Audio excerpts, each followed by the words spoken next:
Hey, y'all, and welcome to the F1 Rolling Start podcast. We are so excited for this week's episode as we break down the Abu Dhabi Grand Prix, the final race of the 2023 season. My goodness. And what a season it was. It ended as it began with Red Bull dominating, but there was so much that happened both on the track and off the track.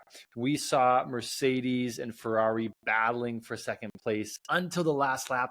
We saw three drivers put their teams on their backs and go hard as hard as they could. It was an incredible thing to watch and a phenomenal end to the 2023 season.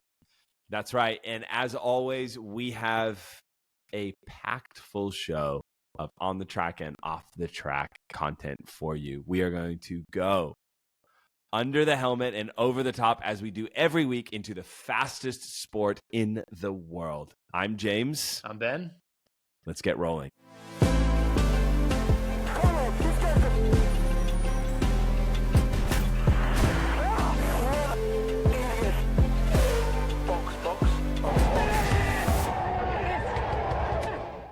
All right, well, we are jumping right into on track. So much happened in Abu Dhabi. But before we jump into all of the good race results, we always start with the bottom three worst teams. Three we don't care about. So we don't care about them. You don't care about them. And first of all, there is Alfa Romeo. What's your word for Alfa Romeo? Yeah, let me find it. My phrase is I've been asleep. My phrase for Alfa Romeo is immondizia, which is Italian for trash. Garbage. Bottas started 18th, ended 19th. His teammate started 19th, ended 17th. Both out of the points, way out of the points. Last year they were 6th in the championship. This year they were 9th. Yeah. In the championship. It was just a bad end to a bad season. It was another boring race from Alfa. Their drivers are unmotivated. They have no results. They're throwing the car away. They're losing their name. We move into next year. Next team is Haas. My word for them is Haas F2 team. They are crap. My word, sorry, it's a phrase. It's not a word because I couldn't fit my anger into a single word. My phrase is, please wake me when this nightmare is over. Man. This is insanity. Haas has been at the bottom for years. They can't get out of it. They can't do it. They won't spend enough money to actually compete in F1. They don't have enough money to spend. They don't. It was just embarrassing to watch, Bottas and Mag scrapping for 20th and 19th as Max Verstappen finishes the race a lap ahead of them and the fireworks are going off. And it was terrible. Terrible. I mean, and again, they can qualify decently. So Hulk qualified 8th. He finished 15th. Mag didn't qualify well. He qualified 17th. He finishes 20th. Last year, they were 8th in the championship. At the end of this season, they're down in plumb last 10th. Yeah. I think the one bright spot is... Wow, a bright spot for Haas. I'm reaching here. Yeah. The one thing they can take away is that Hulk came back. Hulkenberg. And he actually outperformed his teammate. And he did well, and that's a good thing. He did well. Yay for Hulk. Hopefully, yay for Hulk next year. Hopefully he gets on a good team that is going to go somewhere. The last of the bottom three worst is, unfortunately, and this breaks our heart, really does, Williams. And my word for Williams is one-legged race. My man. Word is passengers. Passive. They weren't in control at the last race of the season when it was really important that they actually show up and race. Their car didn't perform well. Neither of them were competitive. Sarge ended 16th. Albon ended 14th. And they were on the outside looking in, watching another driver potentially control their fate. It's a terrible place to be. But yeah, they were just passive passengers during the final race of the season. Yeah, Sarge didn't even qualify. Couldn't get a lap together. Couldn't get his feet together. Couldn't stay within the lines. He didn't qualify. They might have been able to do something had they been together. I doubted it. It didn't look good, but No, it was an unfortunate end to this season.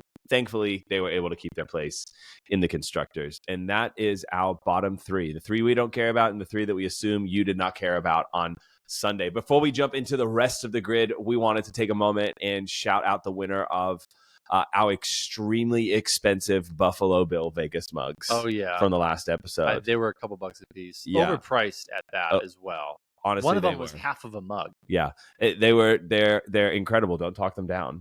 They're beautiful masterpieces signed by you and I. Yes.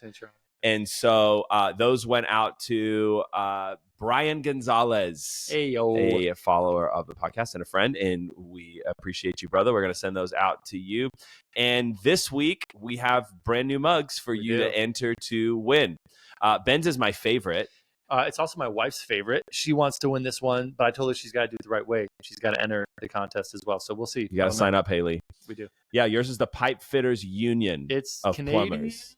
Americans, and Australians. Yeah, look at us. But it's made in the USA, and that's all that matters. Mine is your typical grandma's glorious mug with a little measurement in there, a little flower, so you don't fill up with too much hot water, I think. Is that what that's for? I have no idea.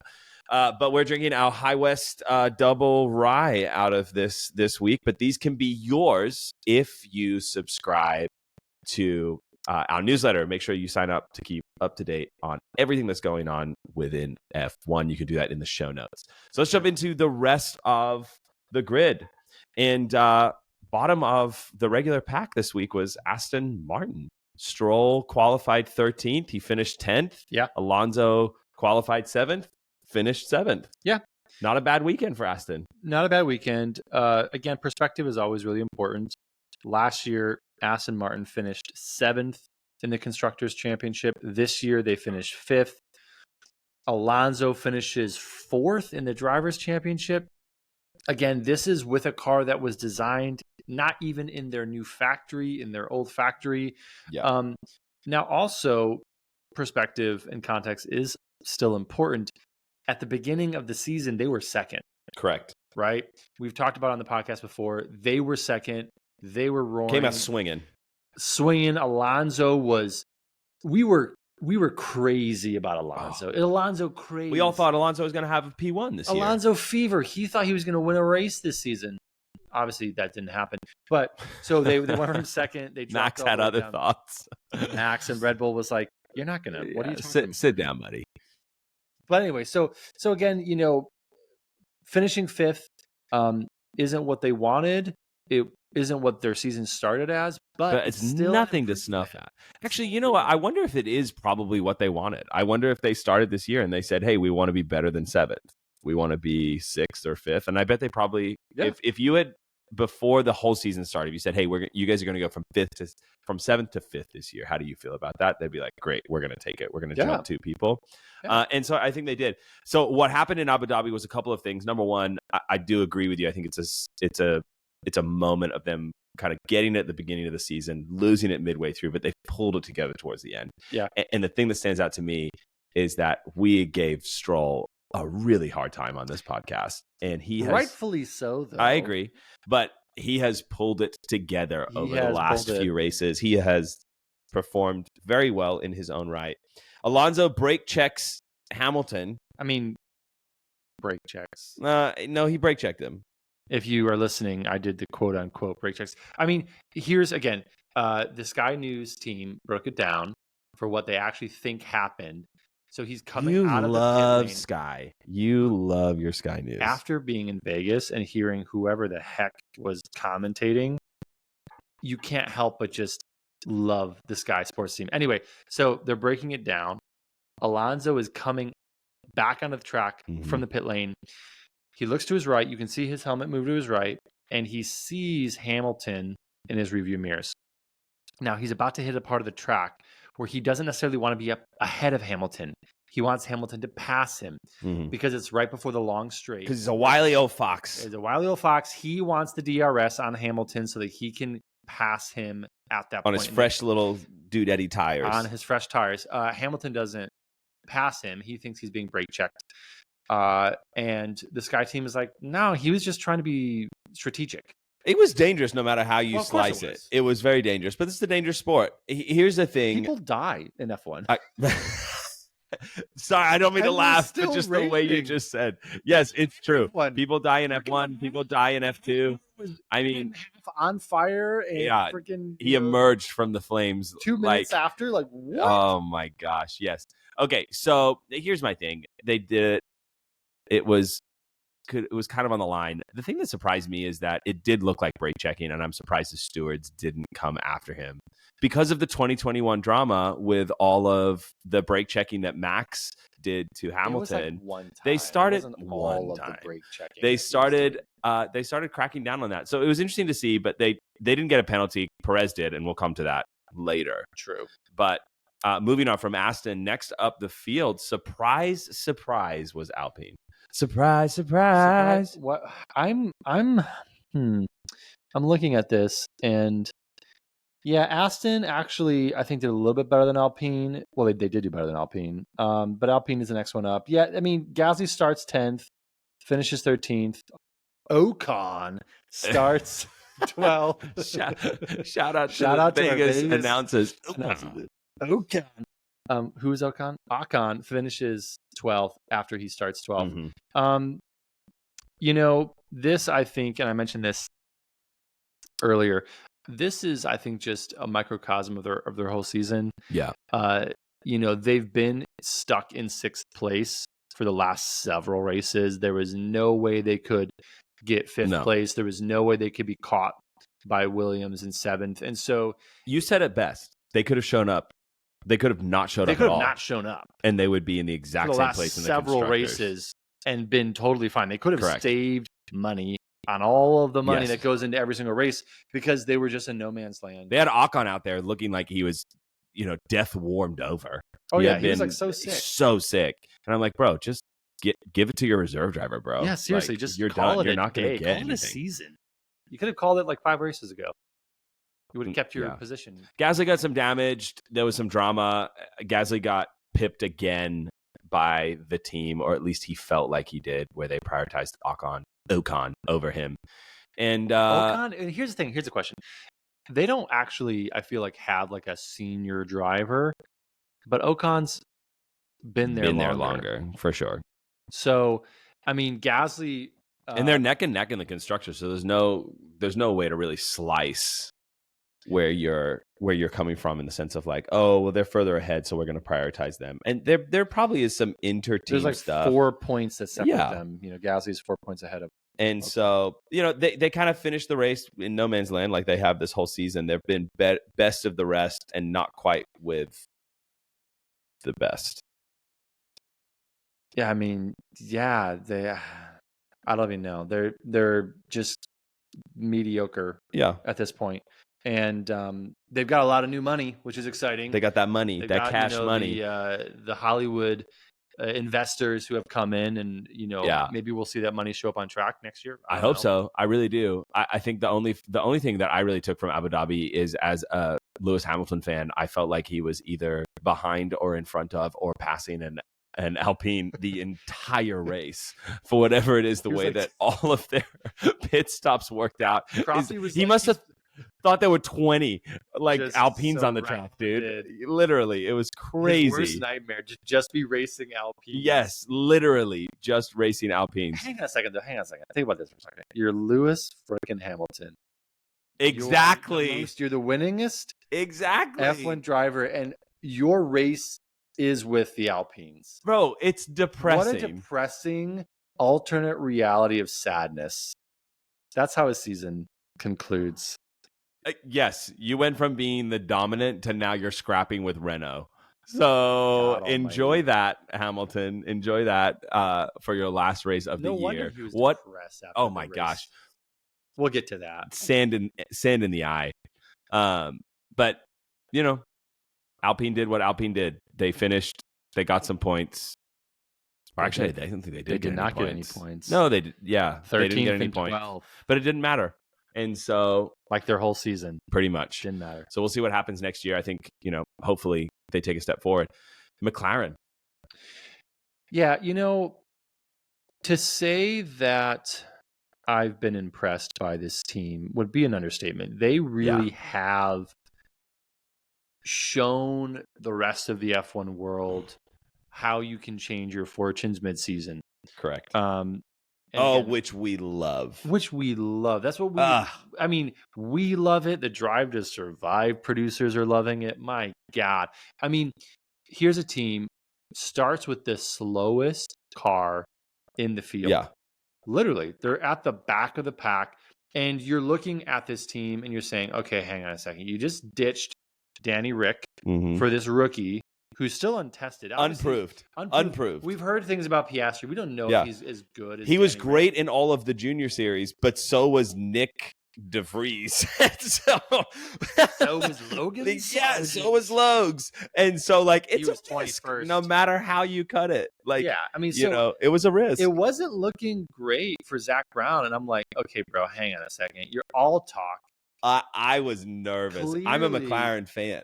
I appreciate McLaren, and I'm like, where are you? And somehow they turn it around, and it's not a splash in the pan. Realistically, by the end of the season, they are the second fastest car. Yeah. They did what Mercedes wanted to do. Yeah. They did what Mercedes should have done. They did. They came into the season, they weren't where they thought they were, and they figured out a way to radically improve their results and take it to Red Bull. In one season. Exactly. And they haven't been able to do it. I was hoping you wouldn't make that connection, but yes. Of course I'm going to make that connection. Here's what I heard from some voice in F1, I forget who. They said that unnamed sources. Unnamed sources. Those close to the source, though. That Mercedes is a very prideful team.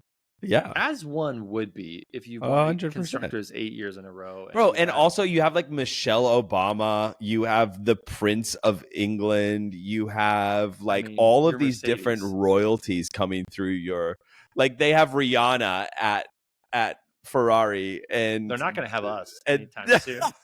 And then it cuts to the Mercedes, and it's Tom Cruise and Michelle Obama, and you're like, wait, what? Right. So, but here's the thing, though. I do think while pride and confidence is a fantastic thing, they stuck with their design too long, and they refused to realize, hey, we made a left turn into no man's land here. And now we've got to do a U-turn back. We could get into this. Hang on. McLaren, we could. McLaren realized their mistake, made a switch mid-season, and ended up the second quickest car after being the slowest car. Mercedes made a wrong turn a couple of years ago, and at this point they're second, but they don't have the second fastest car. No, they just happen to be second. Okay. You don't just happen to be second in Formula One. You can't just they say that. Happened upon second place. You can't just happen upon second place. McLaren, second fastest car. We're getting into season review, and we are 100% going to get there. I'll say this about Abu Dhabi and McLaren: Norris is kicking himself because he could have qualified P1. Norris isn't content until he wins, and he hasn't won yet. All of his buddies have. George Russell has won in an uncompetitive. Gasly has won. Gasly has a podium. Sainz has a podium. Leclerc has a podium. Max has a podium. These are all of Norris's boys. And he doesn't. He doesn't. He's the only one left not doing it. He could have. I don't think he could have won it, considering Max ended 17 seconds ahead of everybody on Sunday. But Norris is kicking himself because he had P1 in sight for qualifying. He drifted halfway through the lap like Tokyo style, and he just ended up throwing it away. He's made a few of those. He had contact with Perez. It got messy. In my opinion, rubbing is racing. And that was barely touching. And for Perez to damage. get Perez to get a flipping tires. No. And Perez passed him a lap later or whatever. So I think the real standout for me is Piastri. I know he qualified third, finished sixth, so technically he didn't perform as well as Norris, but man, what a rookie. I mean, he is the first rookie since Hamilton to have multiple podiums in his first season. Yeah. What a legend. And he actually has and he seems like a great dude.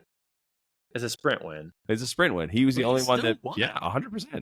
So again, that's In technically a race. 2023, anything counts. There's points. If on you the can take table. a It's Red Bull, race. anything counts. Yeah. So again, yeah, Piastri stand out. So happy. And this is, I love the Honey Badger. I love Daniel Ricciardo, but give it to Zach Brown. He knew it wasn't going to work. Recognized 100%. it wasn't working. He saw the talent in Oscar Piastri. He pulled the trigger. He made the tough call. Made a tough call. He was getting tons of flack when it happened. Tons. But he made the call, and I mean, they're paying, I think, way less. Okay, no, not way less. $20 million less. Like, they were paying Ricardo $22 million or $24 million. I can't remember. Fact check it. Do it on your own. Basically, whatever it is, it was in the 20s of millions of dollars, and they're paying Piastri $2 million, which I know that doesn't sound like a lot when in comparison to 20. I mean, $2 million. I'd love to make $2 million. I'd love to make $2 million. That's still a lot. That'd be amazing. But still, I mean, when you can not pay $22 million and have someone who performs. Technically, they did pay it because they had to pay him out of his contract. So Danny Rick pay him next year, though. No, that was this year. They had to pay him out. But I'm saying, year. like, moving next forward, year, they'll definitely have some stuff to save. Yeah, I just say Piastri, man. He was awesome. I loved him. He was super steady. Great drive for them. And, McLaren finished well in the constructors this year. Yeah. And it was they held off Aston Martin. They secured P4 in the championship. I mean, best of the rest, right? Best of the rest. And now we move into the rest of the field, the top contenders from Sunday. And we start with Merc boys, the Mercedes daddies. Hamilton, he qualifies P11. He finishes P9. Russell qualifies P4, moves up a spot to finish the race in P3. My thing with them is thank God for Russell this weekend. My goodness, as a Mercedes fan, I came into this season on the fence about Russell, to be honest. Yeah, you had expressed that. And I didn't have anything against him. I was just like, can he go toe-to-toe with Lewis? He's too good looking to be a good race driver. Honestly, that is my one thing with Russell. I was like, bro, how are you humanly this good looking? It's insane. Like, wow. He's like, when I picture Apollos or Zeus. I wouldn't put him in that category, but or Poseidon. Like, he looks like a Greek god. He definitely. Like, you live in London, bro. How are you this tan? Like, what's going on here? It doesn't make any sense. Yeah, on the Med with Toto. On the Med, the Mediterranean. I love it. But yeah, honestly, he did it. And here's the thing: Russell matched this weekend, quali to quali, this entire year, 11-11. With a 7-time world champion, the GOAT. I said the greatest of all time. I don't like saying it. I know you don't like saying it. He matched Lewis Hamilton and put the Mercedes team on his back. If Russell hadn't have raced the way he would have raced, if he didn't finish where he finished, second place. Yep, 100%. They would have been third of the constructors. He raced a $10 million race. Yeah, and Hamilton. He was nowhere this weekend, dude. Was nowhere. Nowhere. He qualified terribly. Now, in his defense... Surrounded by Renault motors. Surrounded by Renaults. He was overtaking 50 Renaults. It was crazy. But in his defense, P1 this weekend, they had a rookie in his car, so he didn't get any P1 testing. FP2 testing. Sainz crashes. Magnussen crashes. Or Hülkenberg. I can't remember which one of the Haas's crashes. So FP2, which is the most...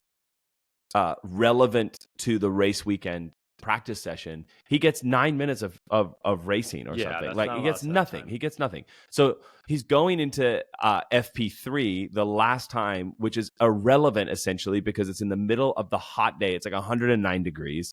Yeah, it's during the day instead of as the race for a race night at night. And so he's trying to set a car up that he knows is going to be completely different when he goes to qualify. Yeah. And we know that Mercedes this year, it's all about the setup. It was on a knife's edge. Either it's good or it's terrible. And he was on the terrible side again. Yeah. And again, I don't think we give these teams enough credit for how hard it is to set up these cars. you only really get a few laps, especially when there's laps. I like bit my tongue as I was saying laps. You only get a few laps to really set up a car, especially when there's all of this craziness happening. You've got rookies who are doing the practice. You've got someone crashing out and canceling the second practice. You're left with a couple laps to try to actually get your car set up before the race. That's not a lot of time. And so I think that showed up. Yeah. He crashed. He damaged his front wing, but then ended up being faster. Hamilton damages his front wing and then starts putting in better sector times and lap times with a damaged front strategy. They just crash at the beginning of every race. Let's just go ahead and bulldoze into the back of any Alpine that's in front of us, and we'll just go ahead and improve. Maybe that's Hamilton's contribute. That's how he contributes to the aero department. He's like, oh, guys, actually, I think it needs another 12 degrees on the left, just the left side. Yeah, he stopped. Here's the thing. Like I said, Russell went up a notch in my book. So after this weekend, he's now at notch 1. And he also actually won a race in the last 2 years for Mercedes. He sure did.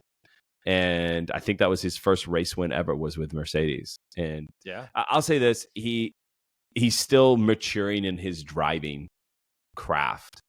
I think he's a great racer, but I think he does get hung up on track position. Yeah. He does not like giving up. Does not like position. It, which I get. If he didn't have to pit, he never would. And 100%. He'd pull it out. Like, what was that race last year where Albon went like almost like the entirety? I think it might have been Monza. I can't remember, but Albon did like something like 60 laps on the hard tires and then pitted on the last lap and had track position. Do you remember that? I want to say that was Baku, and I want to say he came into the pits. And the reason I remember this is because Ted Kravitz, was in the pit lanes. And this is the last lap, and he has That's right. It was the last lap. He had to. And all of the reporters had already started flooding the pit lanes. I remember that. Oh my gosh, what's going on? There's a car coming down here. Oh my gosh, this is insane. There's a car coming down here right now, and Alex Albon hasn't pitted yet, and they're going to have to look into this. The FIA is going to have a field day. I know, it was unreal. I love Teddy. So anyway, if Russell never had to pit, he would never do it because he is obsessed with track position. He doesn't want to give it up because he doesn't want to fight back for it. One thing I will say though. Say it. There's a question you want to ask, and I want you to ask it. Well, I'm going to ask it after I say this. Russell crashed in Singapore. Hamilton was disqualified in Austin. If those two things hadn't happened, Mercedes would have walked away with second place. Yeah. They would have walked away. Those things happened, so they didn't. They were fighting for second until the last lap of this race. Not only would they have walked away as a constructor, Lewis would have walked away with P2 in the Drivers' Championship. Or at least they would have been fighting for it this week. They would have been fighting for it. I don't know if he would have walked away. They've been fighting for it. But my question to you is this. Are you excited to ditch the W14 in a hole in the desert like a dead body? Just throw that car away. I want to drop it at the bottom of the ocean. Like what I'm picturing is the last scene of the first Transformers movie. Yes. Where they take Megatron and they drop him into the deepest sea of the ocean. That's what I want. They should be strapped to a rocket and just shot into outer space. Yeah. Never to be retrieved. You know what I actually want? I want them to take that car and I want them to put it in the most visible place inside of the Mercedes factory. And I want there to be a big neon sign that says never again. I like that. Motivation. And then on the and that one's over Williams. That one's over Hamilton's car. And then over Russell's car, I want it to say, lest we forget. Because I feel like Russell always makes weird comments. So he needs a little weird statement over his thing. Knowing Toto, it's quite possible that car is going to have some visibility. I hope so. This was the first. Well, they can put it out by the dumpster. I don't mind. But either way, it needs to be seen. This was the first season where the British anthem was never played. So true. In like decades. Yeah, like 50 years or something. Like so crazy. That is significant. Yeah. Now the Dutch national anthem, the Austrian national anthem, we got tired of hearing it 19 times, right?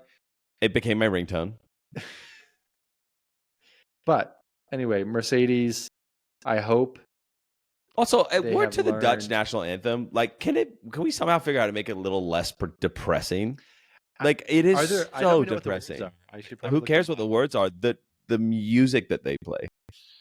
Yeah, it's not one of my favorite national anthems. Although I want to look obviously, Europe in the eye, and I want to say, have you heard the Star Spangled Banner?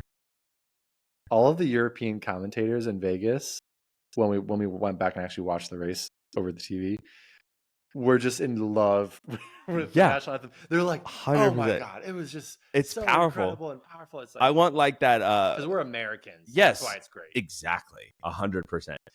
I'll say this last thing about Mercedes, because we've definitely gone on a tangent here. But yeah, what there's is more it? to come. What when is we it with do our Rolling Start? year-end review. This is tough for me to say You're gonna say it because though. I'm a big Hamilton fan. Mhm. Is he's bugging me. There's two things that I hate most in this world, False humility. and why. That is actually one of them. False humility. That's the third thing I like. It's whining, like complaining, as we would say in my country that I grew up in, whinging. Whinging, yeah. Whingy, like you're whingy. That's the first thing. And then the second thing is people that don't take responsibility. And Hamilton has started to do one of them, and even worse, in a passive aggressive way. And so you've started hearing things where the poor thing, he started saying things like, Red Bull dominance, it's not good for the sport, blah, blah, blah, blah, blah. The FIA should step in. And I'm just like, yo, dude, for 7 years, my guy, you dominated. 7. Like, lest we forget the crazy active dynamic steering that Mercedes brought into it that got outlawed halfway through. Like, you spent Mercedes, to their credit, which I love and we should see more of, bent every rule to its almost breaking point. And you're going to come out and you're going to say this is bad. You dominated it for 8 years. Mercedes was the constructors champion in a row. Like, you don't get to say after one season. No. You don't get to say that. And so I was let down. I expected more from him. And so for next year, I'm like, dude, I need you to just throw the whining and the complaining out. I get it was hard. You chose a hard job. And you're getting paid like $50 million. Like, for a you hard think he's job. just 35 this year. Like, nuts. And you're the winningest F1 driver in history, right? So history. So, yeah, I mean, and this is the only thing I'll say about this, and we can move on. If Ferrari had said that, that'd be one thing. They haven't won in a while. Lord knows how long. And it's one of those things where you're just like, okay, I can get it. Like, you're really trying hard, and you're hitting the brick wall. That's Max Verstappen and Red Bull. But when it's, Mercedes saying it, it's like, you got to stop, because there's no credibility to anything you're saying. You dominated the last decade. You don't get to come out here and start. And I'm a Mercedes fan, so I'm like, this is hard for me to say. But do the work. Put your head down. And do the work. Yes. Hire some new freaking car designers. Exactly. Get out there and race. Do everything you can to get Adrian Huey on your team. It's not going to happen because he's with Red Bull. But Huey. Some kind of Adrian What if Huey came person. To Mercedes? Would you have a heart attack? Okay, we need to move on. Okay, so Mercedes was awesome. We love to talk about Merc. Ben especially. Here's a team that hasn't been in our top 4 in a really long time, and that's Alfa freaking Tauri, and that is because the man, the myth, the legend, Yuki Tsunoda came out on Sunday, and he dominated, led the race. How many laps? Like 2 or 3 laps? 5 laps. It was amazing. The second Japanese driver in F1 history to lead an F1 race. Here's the thing about Yuki. He may want to open up a restaurant, but he is a driver at heart. AlphaTauri was chasing down Williams for 7th place. Oh, they were so close. They had the ability to steal 7th place from Williams in the last race of the season. Yuki qualifies 6th. Danny Ricciardo qualifies 15th. Not great for Danny. Yuki has to score at 6th place in order for them to overtake Williams. We are talking about Williams. Williams was nowhere. They were passive. They were in the back watching Yuki Tsunoda lead this race. Yes. And so James Vowles was sweating bullets, bro. Dude, he was like, what the heck? Unreal. He raced lights out. he almost single-handedly beat Williams and stole 7th place. It unfortunately didn't happen. But one thing that he did for me and for so many others, and Ted Kravitz says it's best, he beat all 3 teammates that he had this year. Lawson, DeVries, and Danny Ricciardo. And DeVries. And if you think about this for a second, those weren't bad drivers. No.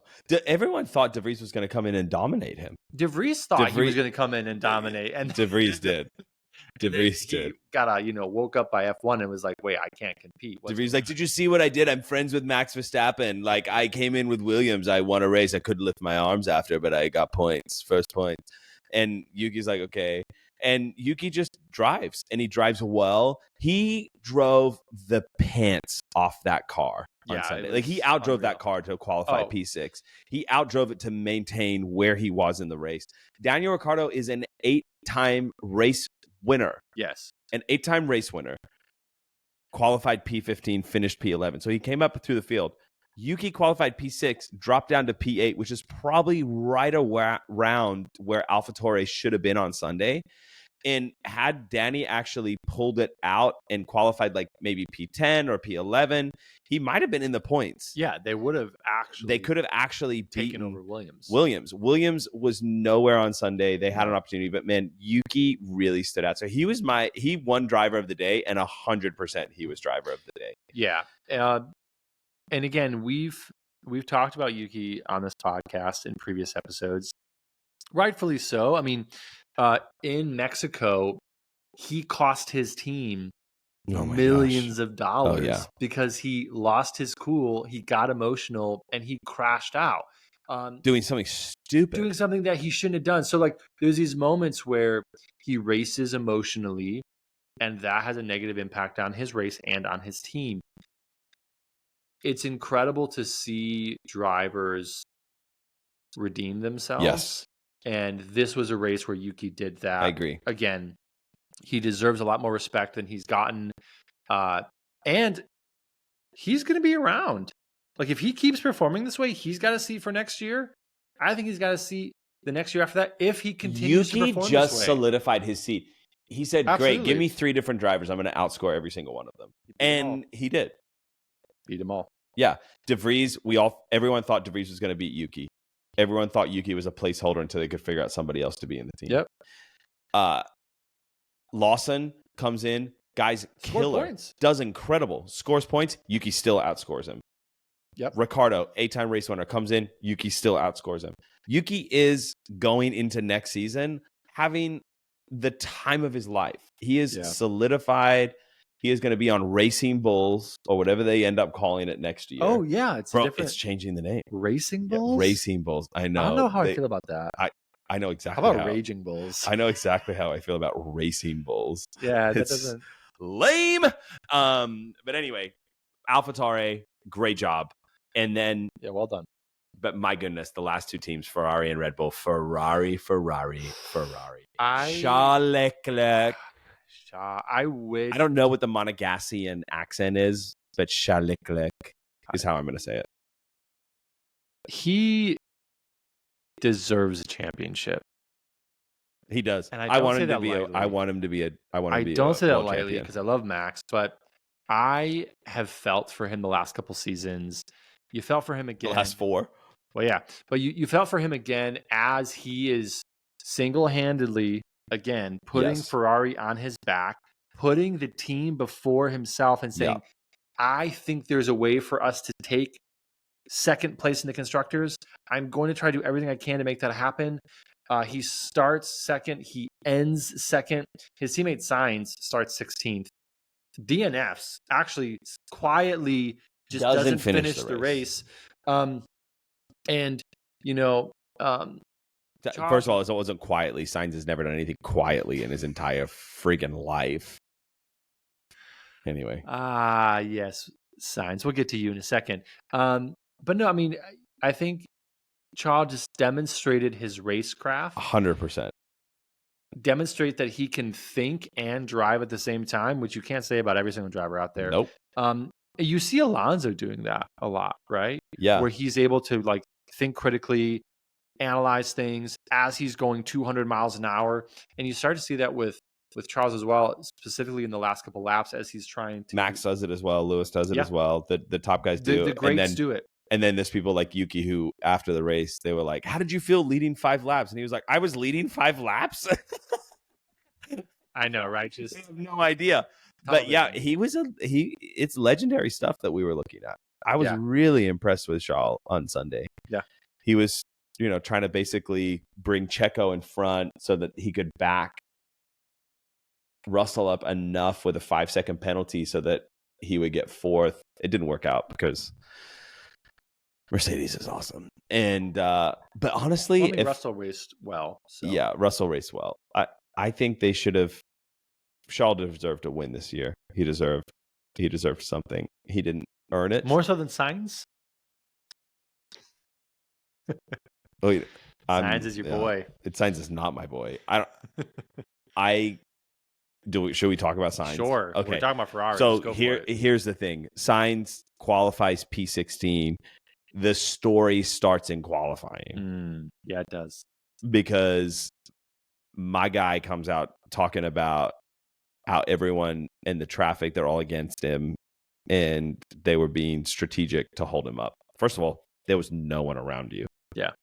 Like, I actually went back, and on my F1 TV app, shameless plug, you can select between Crofty, Alex Jake's commentary, but then you can also go into sector times, and then you can go into track. Nice. And it shows little dots of where everybody is. No one was around Sainz. The tumbleweeds and the cacti. Literally no one.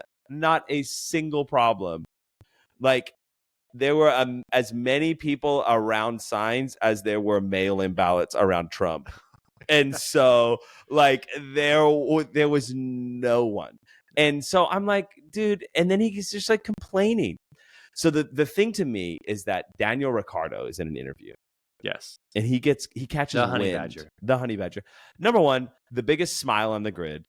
We love the Daniel. Kindest person, the funny guy, no drama. No one can say a bad thing about him. No one doesn't. Even the teams that have let him go, they're like, they love him. Danny. They love him.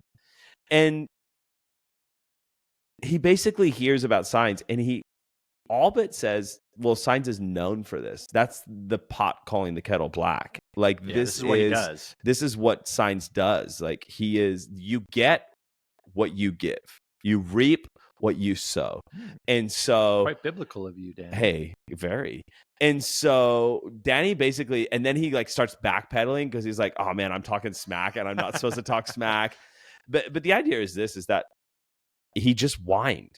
Yeah. And I don't like whiny people. No. And I actually started thinking back, and I do not remember a single time where Sainz has ever taken responsibility for anything. Yeah.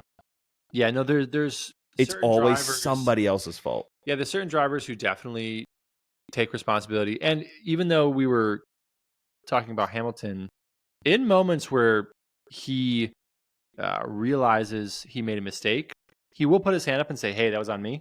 100%. When him and Russell crashed at the first corner some races back, he was like, hey, I looked on live television. He goes up, hugs Russell. He says, dude, I'm so sorry. That was all mine. That was my bad. And again, even Lance Stroll has said, hey, guys, come over the radio to his team. Hey, guys, that's my problem. Yeah.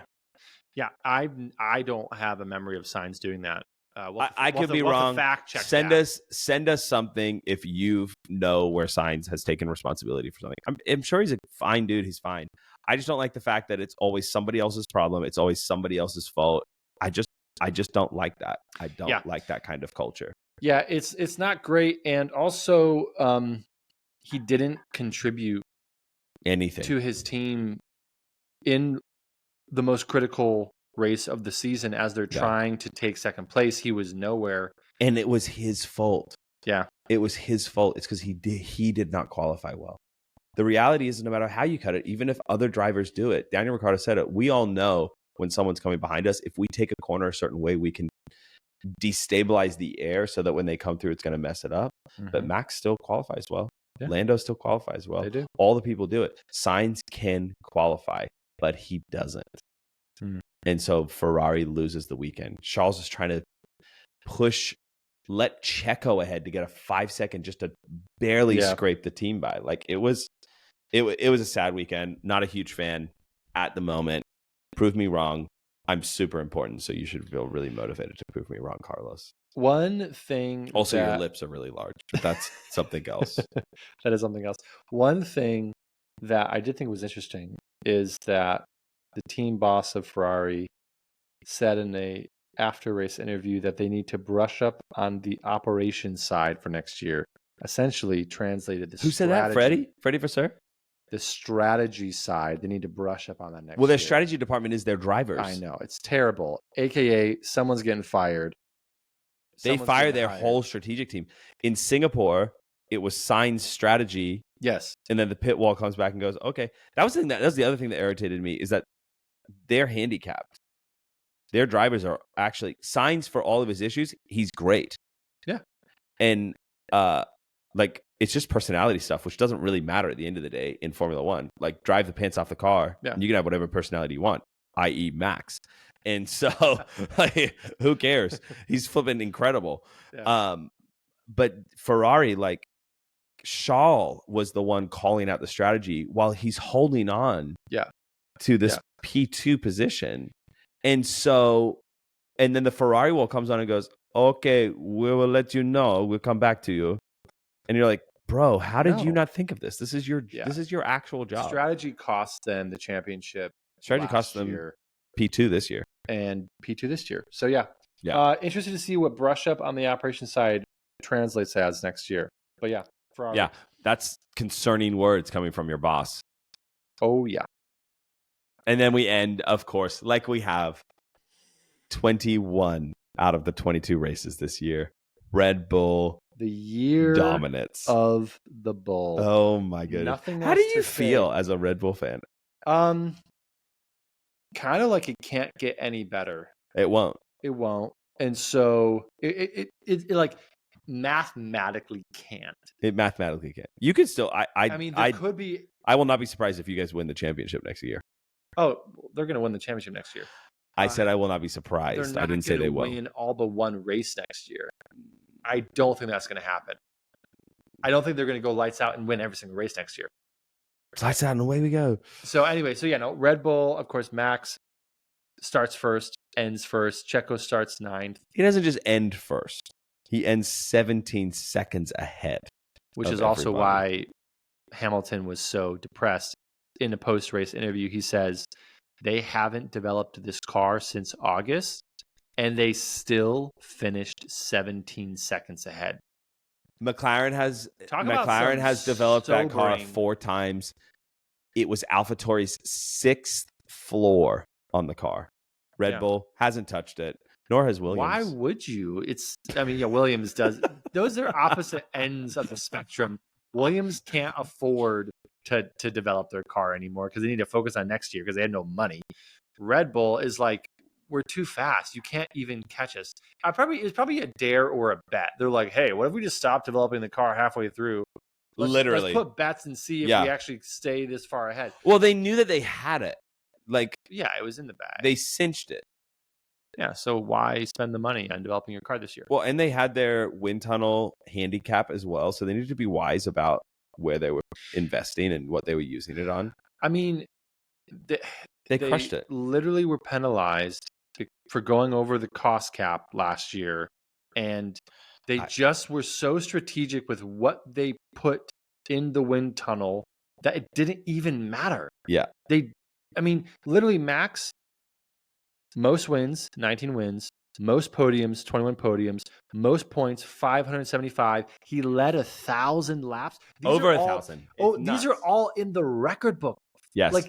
This is unreal. This kind of domination, has literally never been seen before. And I don't think it will ever be seen again. I don't think it'll be seen again. It's mathematically the odds. I don't even want to. Although I will say, no, I don't think so. The engines change in 2026.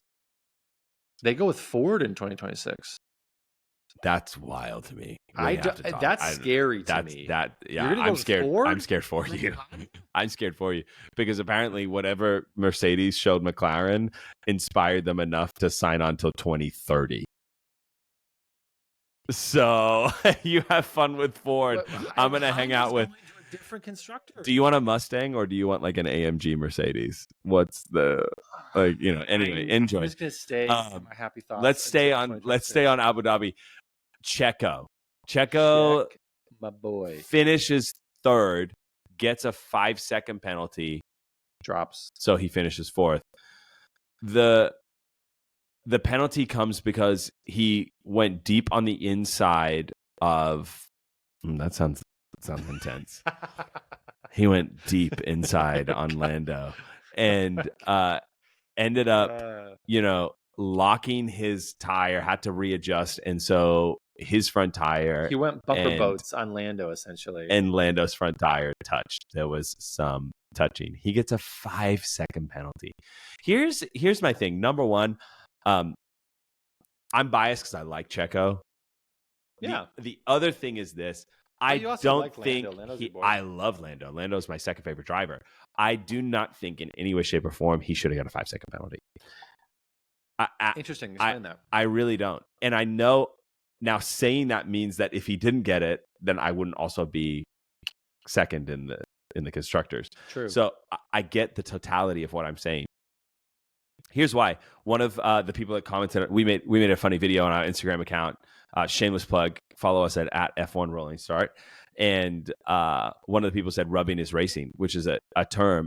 And the reality is it's true. Yeah. And what I see that is needed moving into the next season is we need more moments like that. And I don't need the FIA cracking down. There was no damage to either car. No. There was no catastrophic failure. It wasn't at some kind of speed. Max's car went over the top of Lewis Hamilton's car in Monza. Oh, you mean when his rear tire hit his head and gave him like a freaking whiplash? I'm like, let's get some contact back Hamilton here. Bangs into Max at Silverstone and spins him out, sends him to the hospital. Yeah, like he essentially pit maneuvers him. Freaking elbows out. That's what we need. It's racing. If you think you're going to put people, yes, we need it. If you think you're going to put these F1 cars, they look incredible. They look sleek and thing. The reality is they are the length of a Chevy Suburban. That's how long these F1 cars are. Long. They are wider than a Chevy Suburban. That's how wide they are. So if you're telling me on these tiny tracks that there's not going to be some kind of contact between these cars, if you want them to go racing, you need to change the rules. You need to flip the script. I'm not for cars going overhead and people's. I don't think that level, and I know you're not either. No, of course that level I'm isn't. saying there was that level of intensity of racing that we haven't seen in a couple of years. I want that intensity back. Yes, absolutely. And so I don't think Checo deserved it, and I don't think it set a good standard moving forward. Well, no, because then, and we can get into this as much or as little as we want. After Checo, who has already had a hard season, yes, at every race, people are asking if he's going to retire, if Danny Rick's going to replace him, just the most insensitive stuff. And this guy's had to deal with just insane crap the entire season because he's struggled. 100%.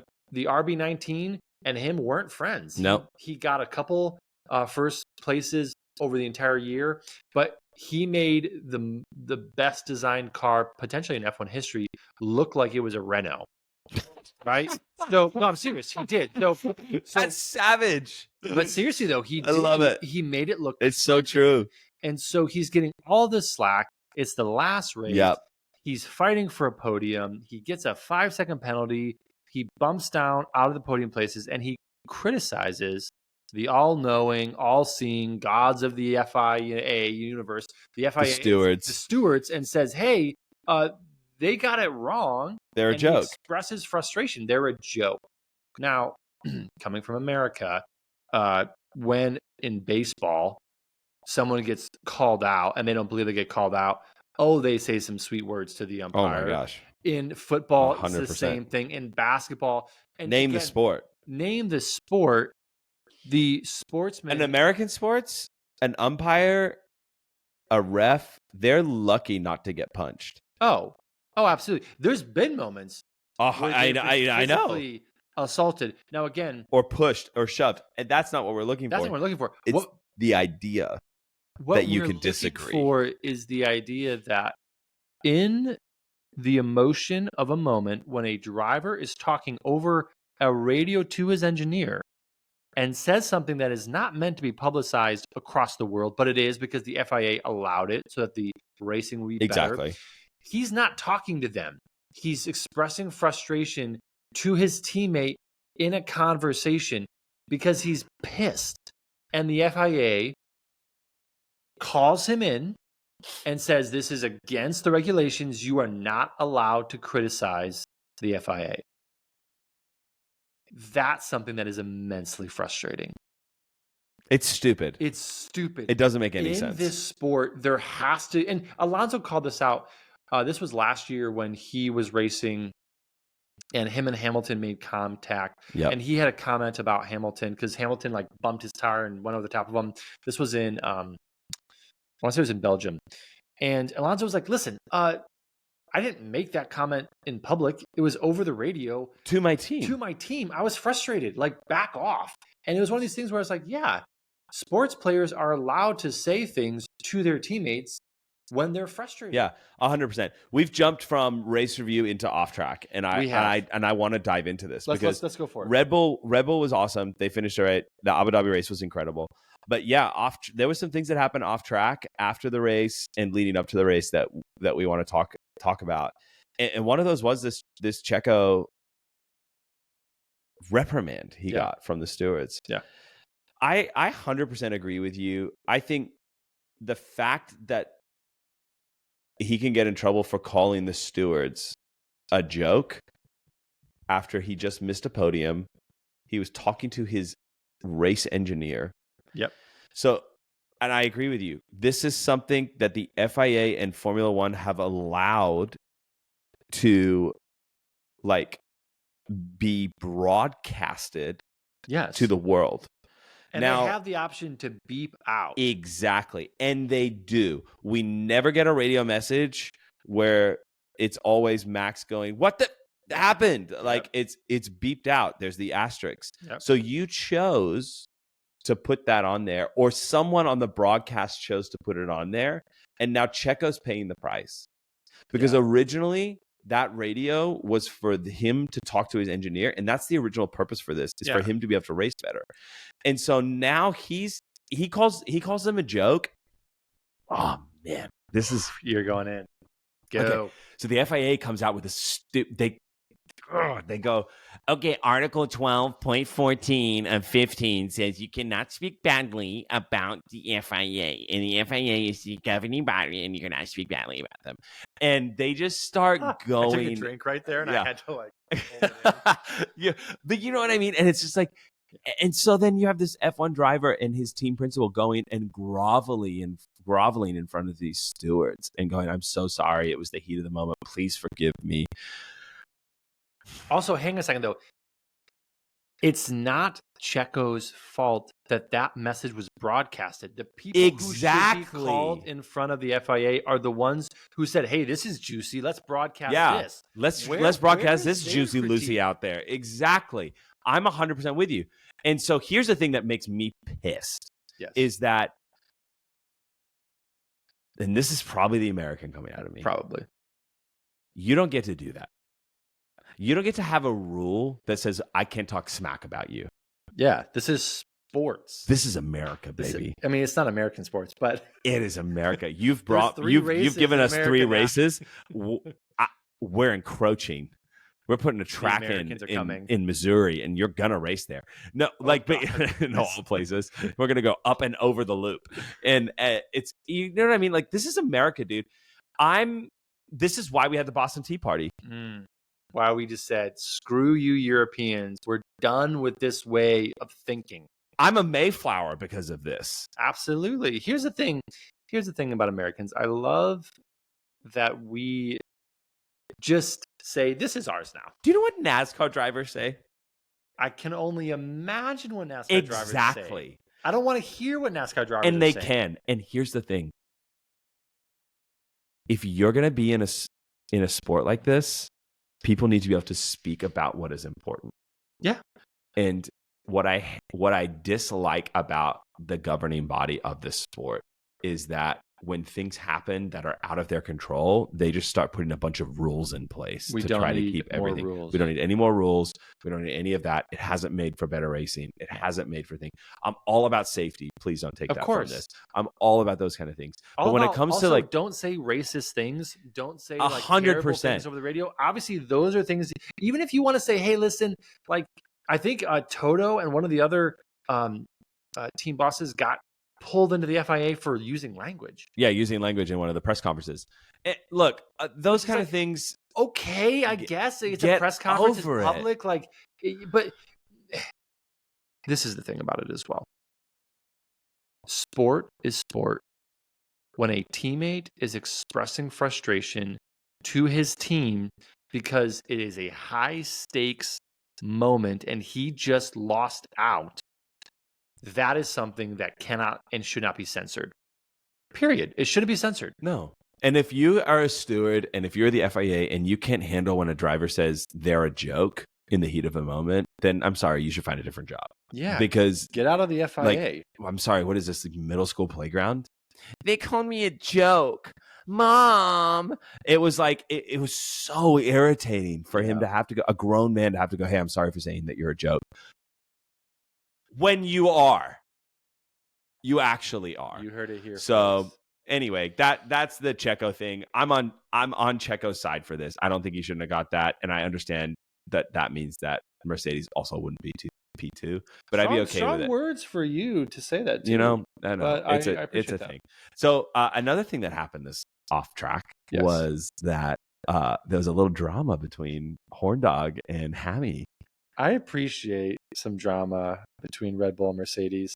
So essentially, give us the breakdown. The rumor is that, and this was in like the Daily Mail, which is essentially the equivalent of the most trash the Inquirer, supermarket, like rumor mill, anything that's magazine. Printed on paper that has been recycled 897 times. It's just another rendition of the same magazine from like a million years ago because they can't afford new paper. Yes. Because it's just absolute trash. No one buys it. So anyway, in the Daily Mail, there's a rumor that I believe it was this season, Hamilton reaches out to Horndog about the possibility of joining Red Bull amidst Sergio's struggles. Right. And Hamilton's asked about it by the press, and his response is, yeah, absolutely not. Yeah. I haven't talked to Christian in years. Makes sense. I've checked with my entire team, and no one has reached out to anyone on the Red Bull side. Matter of fact, I pulled out my old phone number to double check. I opened it up. I had hundreds of text messages. Humble brag, Hammy. And I mean, you just stop. Yeah. Why do you even need a phone at that point? Exactly. Like, you're too important for it. Exactly. And he goes, and I did have a text message from Christian saying, hey, would like to meet up and talk. And so basically flips the script and goes, not only did I not reach out to Christian, and nor did anyone I employ reach out to Christian, Christian reached out to me. And which then just puts more fuel on the fire of the Perez train going into Destruction Town. And then Horner, it doesn't end there. It's literally becomes like a telenovela, which Horndog Ed goes, thanks to the Daily Mail for doing what the Daily Mail does and stirring up a pot of crap. Of course. And but Horndog goes, hey, you know, people reached out. I understand maybe they don't work for Hamilton anymore, which the only person that doesn't work for Hamilton anymore is his dad, who used to be his driver. And so now the story is used to be his manager. So now the story is that Hamilton's dad got a little got a little extra and went ahead and went outside of the bounds of what is required of being a father and former manager, and reached out to Horner personally because they have a relationship, and was like, hey, if Checo doesn't work out, do you want my son to come drive for you? That's what Horner insinuated. There's been no confirmation. Nothing has moved on before it. But it did bring up a conversation about whether or not we think Max and Lewis could even survive on the same team. It wouldn't happen. Well, it wouldn't happen at either of their teams. No, here's the thing. There are few people who become synonymous with the team. Mm-hmm. There are a few people who are so dominant, we only use their first name to describe them, Lewis and Max. We know exactly who you're talking about in F1, right? And so neither of those racers are going to go on a team where they're number 2. No. And in any scenario, that's what happens. If 100%. Lewis were to go to Red Bull, he's number 2. Because the team is built around Max for the last years. If Max were to go to a Mercedes, he never would. He'd be number 2, because guess what? That's Lewis's team. Correct. And they become a lesser version of themselves if they were to ever do that, right? Because they are in their own rights, both kind of goats in their own kind of realms. And so it's a alternate universe that would never exist. Exactly. We talk about it for the drama because it's something that is cool to think about. But Max even was talking about, he's like, I'm not even going to answer the question because that would never happen. I reject the premise of this question. I don't care who I drive with, but it's not going to happen. And you're not going to twist my words. Max. Gotta love Max. Max is the new Kimi Räikkönen. Thank you. Go and look back at Kimi Räikkönen interviews. It's hilarious. Oh, yeah. He can't. An interviewer will ask him the most in-depth, open-ended question, and it will go to Räikkönen, and he'll pause for a long period of time, and this is what it'll be. No. And that's the end of the question. Do you want to and elaborate? That's where Max is going. Mark my words. I'm here for it. We're going to lose. This is what we get from Max. I don't think so. Nevertheless, I think what we're going to do is we're going to see some of this and that and this and that. Nevertheless, it's going to be fine, whatever. We're just going to get one-word answers out of Max next season. Yeah. I bet you 100%. But anyway, hypothetical, they're definitely not happening. It's a world. They're too deep in. Hamilton's too far into his career to be second fiddle to anybody, and Max is too dominant to even contemplate it. Anyone who's saying this is a possibility clearly has no idea what they're talking about. The last thing I want to talk about in On Track before we wrap is this fight between Charles and Max in the beginning few corners of the race. To me, was a picture of what we need for next year. Yeah. I'm sorry, let me rephrase that. It's a picture of what we don't need for next year. Explain. We had Charles taking it to Max and then backing off because he realized to save his tires. I need to save my tires. I need to do this. I think what we're missing from this year is that because of the dominance, and I'm not saying this is a bad thing, because of the dominance of Red Bull and Max, people have laid down. Yeah. Max has clearly shown himself to be the alpha, and the other 19, well, actually 20 drivers that have raced this year, Sarge still 21st in my book, will always be. It's technically 21. 21. They just allowed him to pass. Whenever he was in their review mirrors, they didn't even put up a fight. They didn't even think to try to put their elbows out. They didn't even think to try to outsmart him or actually race him. Almost every single race this season, Max full passive past people, and people let it happen. There were moments where they tried to struggle. Even Lando Norris in Brazil was 100%. Like, hey, I had to back off. I had to save my tires. P2 is better. And it was people were making decisions not based on I want to race, based on I need the points. Right. And again, I understand having to make certain decisions, but at the end of the day, if you don't go for the gap, you're not racing. Yeah. If you don't race, what the heck are you here to do? 100%. got You can't be here for P2.